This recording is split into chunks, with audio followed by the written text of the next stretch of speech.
Starting to fall there outside the White House. Supposed to feel like 4 degrees here in Washington tomorrow morning. Pretty chilly. There's a chilly reception from some GOP attorneys general. 11 of them signed a letter today accusing the administration of breaking the law by making numerous changes. And they say this: we're deeply concerned that this administration is consistently rewriting new rules, effectively inventing statutory provisions to operationalize a flawed law. And the irony, of course, is that the changes being put forth to fix the disastrous exchanges will ultimately destroy the market and increase health insurance premiums for consumers who played by the rules. We're back with the panel. A couple of things happening.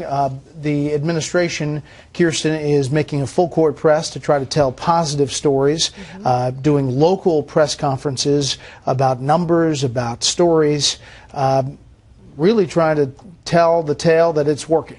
Yeah. Well, the numbers are not as good as they wanted them to be. I think they had a target of signing up about 3 million by now. And if you combine the state exchanges and the federal exchanges, you get 2 million. So they're a little shy of that.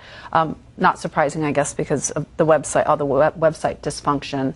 But there are good stories. There are people that are getting cheaper health insurance. There are people who didn't have health insurance who have it now. There are people who had pre-existing conditions and were sick and weren't able to get covered. And I think those are stories that need to be told. The problem is there's also a lot of bad stories. There's stories about people who lost their insurance and the violation of the promise. You can keep your plan if you like it. So it's a balancing of both of those. But I do think it's important to remember that there are some good things that have come out of this. Charles. Yes, there are winners and losers. The secret, sort of the core of Obamacare was a transfer of wealth from the upper middle class and the middle class, people who had insurance, who liked their insurance, who are now discovering with sticker shock they have huge premiums, larger deductibles, and the excess of what they are paying is essentially helping the ones at the lower end of the spectrum. So in that sense, it creates the winners and the losers. But I think for the Republicans, the key now is to focus on the breaking of the trust and the promise. All they have to do in the races, particularly the ones they're running in Louisiana, in North Carolina, and one other state, I feel like Rick Perry, you know, I can't remember the third one, to show, for example, Mary Landrieu, in New Hampshire, showing the senator actually saying the words of Obama: if you have your plan, if you like the plan, you keep it. It's not only the disruption of their lives; they're going to lose their doctors, they're going to lose the best hospitals, but it is the deception, and I think that is the key in the transfer of wealth. There are going to be a lot of losers here, and it's going to be sort of a war, a propaganda war, except for one thing. In the middle of the year, you're going to get employers looking at the sticker shock of the premiums they're going to have to pay next year, and that's when you get a second wave of Americans who have insurance, who like insurance, who are going to lose it.